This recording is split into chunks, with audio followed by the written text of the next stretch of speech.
done with the slicing of the cake. Indeed, Lola Villa and Lola Marcial love each other so much. Ang laki ng subo, pati yung false teeth ni Lola Marcial natatanggal na. Ganon kalaki ang pagmamahal nila sa isa't isa. Grabe ba? 2 thumbs up. Okay. So, let's proceed to the tossing of wine. So, Malinaw people, please hand them the wine glasses as well as the wine.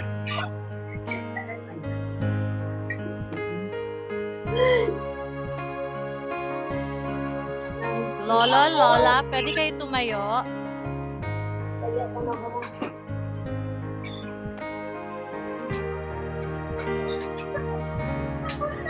The gown and the suit are really nice. If you have your glasses, please clink it. Let's join Lola Marcial and Lola Villa in their wine tossing. Okay.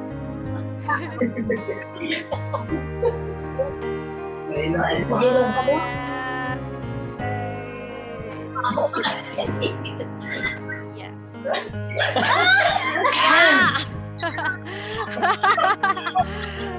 Thank you. Yeah. Kiss ka na, kiss.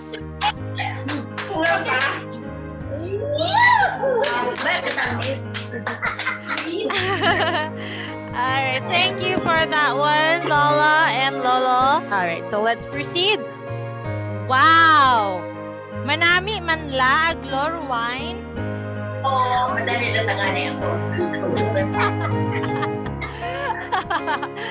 Okay, so now the next part of our program is that reminiscing of Lola Marcial and Lola Villa's relationship. So this will be in a form of film showing prepared by Mama Sulma Renecido Pakay, the only daughter of the late Sulpicio Renecido, Lola Marcial's elder brother.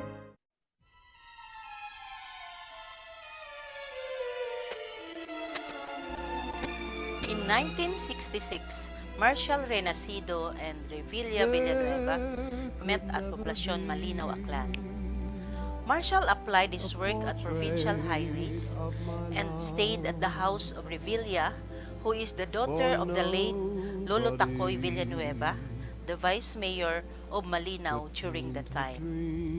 In 1968, he applied as police and took the exam. At the same time, Auntie Villa took her board for teachers exam too, and they passed the same year and worked together in the government service. The first assignment of Auntie Villa was in Bulabod Elementary School, where Uncle Marcial had the chance to know more about Auntie Villa. There was a time, due to rainy days, the road was very slippery, and Uncle Marcial is always there at her side whatever may happen. This is the time where they had been close together. 1970, January Ati-Atihan Week.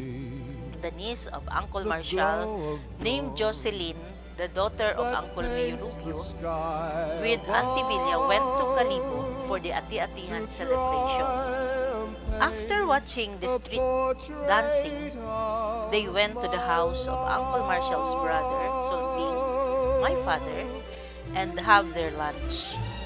That's the time that Uncle Marcial has the chance to express his love to Auntie Villa, and that's the start of their intimate relationship. 1971, they got married. June 23, 1971. They are blessed with 5 children. The eldest is Malvin, a graduate of Nautical at PMI.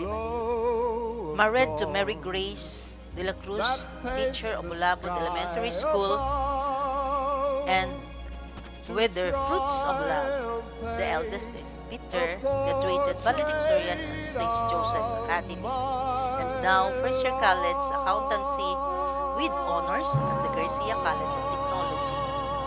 The second is John Marvin, a graduate of senior high school valedictorian at the same school, St. Joseph Academy. The third is Joshua, grade 11, Mark James, grade 9, and John Philip is grade 2. The second child of Uncle Marcial and Auntie Villa is Roger, a graduate of the degree of Bachelor of Science in Mechanical Engineering at Manila MLQ University. Happily married to Dorothea Aquino, presently working at ABB Electrification as Final Quality Inspector, representative of the aerospace company.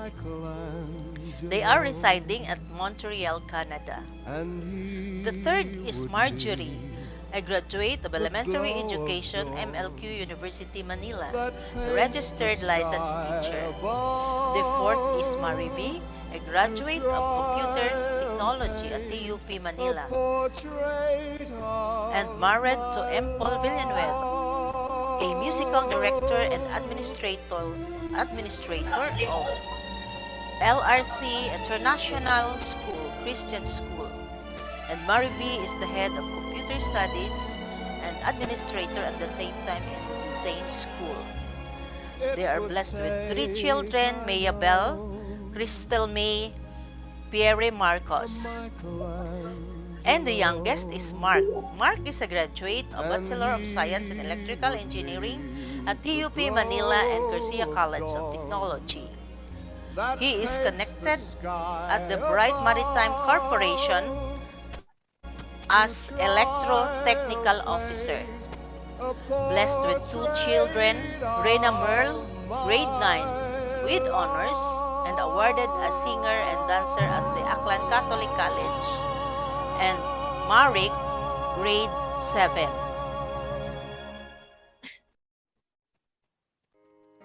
I can see the wide smiles of Lolo and Lola. They've truly harvested their fruits of labor, right? Seeing all of your children are successful in their own way, that's quite a heartwarming moment for a parent, because I'm a parent myself. 5 gid arong kaunga aghataguyod ananda ag successful asanda on their own way. So everyone, palakpakan naton si Lolo Marcial ag si Lola Villa. Yes. Malisod gapatuon kanami nga mga eskwelahan dugin halinan ko mga unga, manami ro mga trabaho, ro mga apo talented maagam, ay saludo kami kinyo Lolo ag Lola. Models namon kamo. Wow. Uman, mabasko nga palakpak para kanday Lolo ag Lola. Oh, si Lolo Marcial, a bit teary-eyed. Okay. It was really nice to see those pictures. Haman uwa ako sa picture nga to. Siinta ako. Okay, so now let's move on to the skit of Unheard Harana by Grandchildren in a Clan.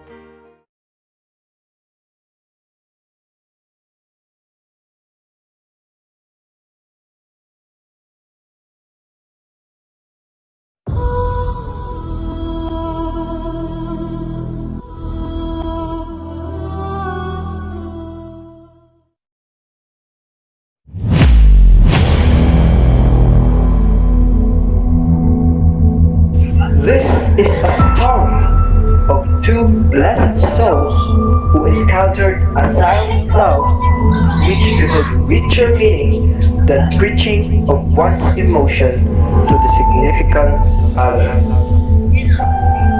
There was once a saying, action speaks louder than words.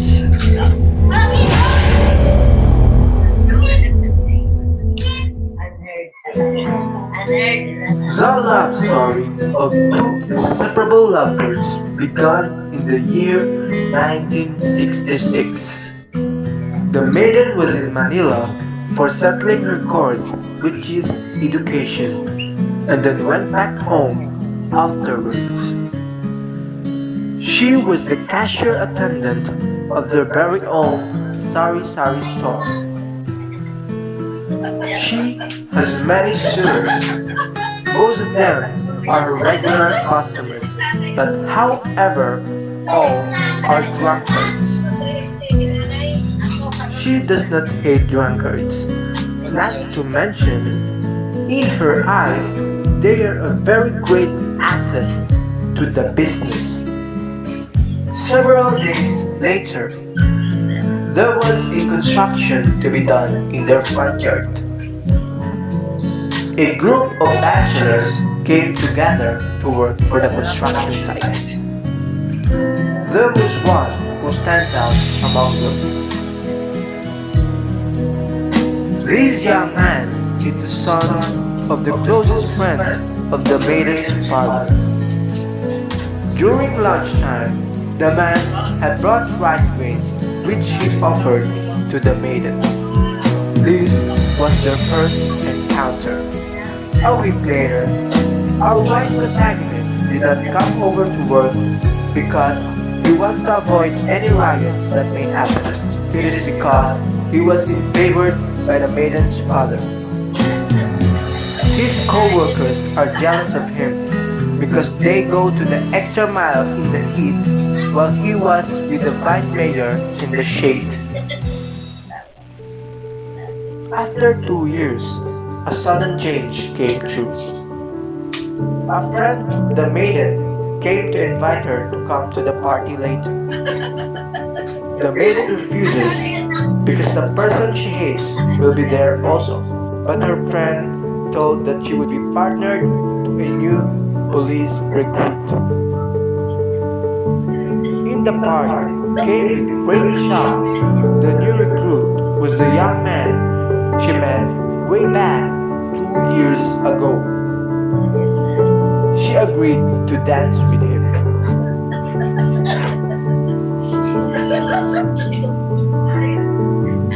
They held each other's hands as they danced with sparkling lights surrounding them. They shared the biggest and sweetest smile. She felt comfortable when she's around him. Not to mention that it is planted in her mind that their family is in great debt to the family of the young man. At some moment, the young man felt uneasy and pity. There was this guy that looked at them with remorse. He decided to let him up to the floor with the maiden. The guy was the hated man of the maiden. The guy who was hated was one of the suitors of the maiden. The suitor asked with a grudge if they are dating. The maiden laughed and said, "He's just a new recruited policeman."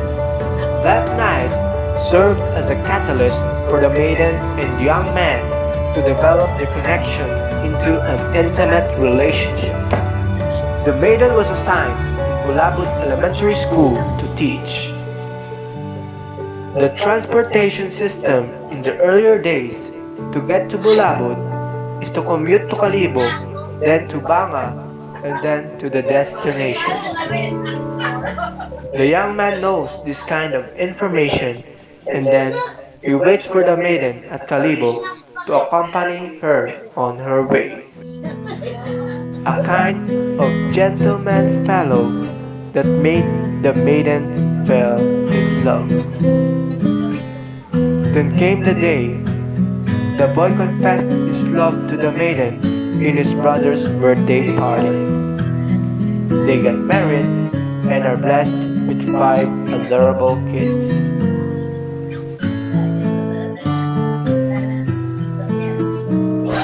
But there was this one night her guitar strings plucked, and a confessing voice was exposed, witnessed under the shining, shimmering moonlight. The night heard the sermon of young man's devotion and confession of love. I bless the day of I want to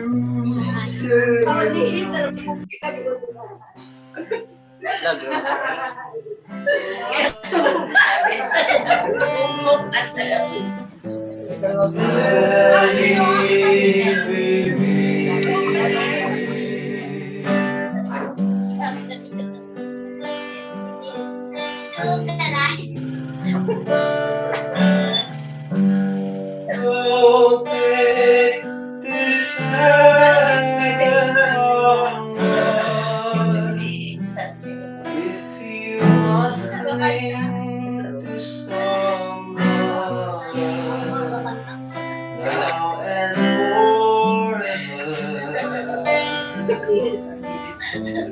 let it be me. Each time we meet love, I find complete love. Without your sweet love, what would life be? So never leave me lonely. Tell me you love me only, and that it only. That it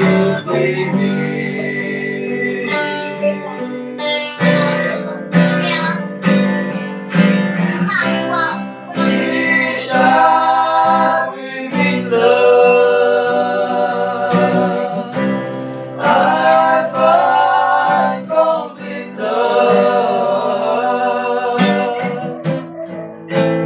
Without your sweet love, what would life be? What would life be? What would life be? What would life be? So never leave me lonely. Tell me you love me only, and that it only.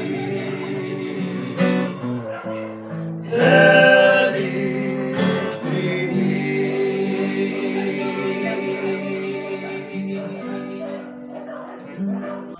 But unluckily, the serenade of the young man did not reach the maiden in her sleep.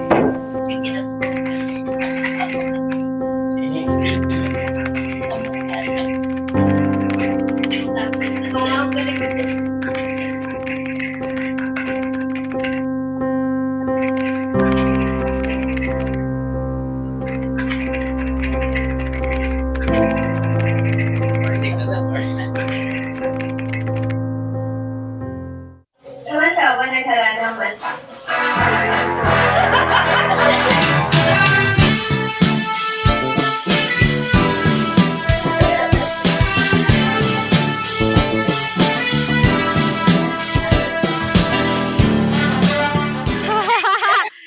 Wow, Nakastamit bravo. na ako. Hollywood yata yan ah. Correct. Galing, galing. Wow. Yes. It got me speechless. Kaya man gali. Ginpreparahat mayan. That was really amazing. If you've noticed, I didn't mute Lola and Lolo's microphone because I want to hear their reactions. Yes, Uncle Roger, you have to say something. Yes, I just want to give credit to the writer. Yeah. I Yeah. give honor to the writer so that you know who's behind the scene. Actually, it was given to them the task. I was supposed to be continuing, but I left everything to their hands. The script was written by Peter, and then he's the director of the skit, and then our editor, videographer is Joshua, and also with the help of Janjan and the rest of the crew. Nakilabutan yun ako sa kanta. Dahil sayod gid ani Uncle Mark nga maskin ano ang pilit hindi ako kakantat do. Tapos sanda pa nag-edit, sanda pa ro nagubra. Bukod niya ta talented kundi multi-talented. Wow. I have Thank you nothing for to say. Uncle Malvin,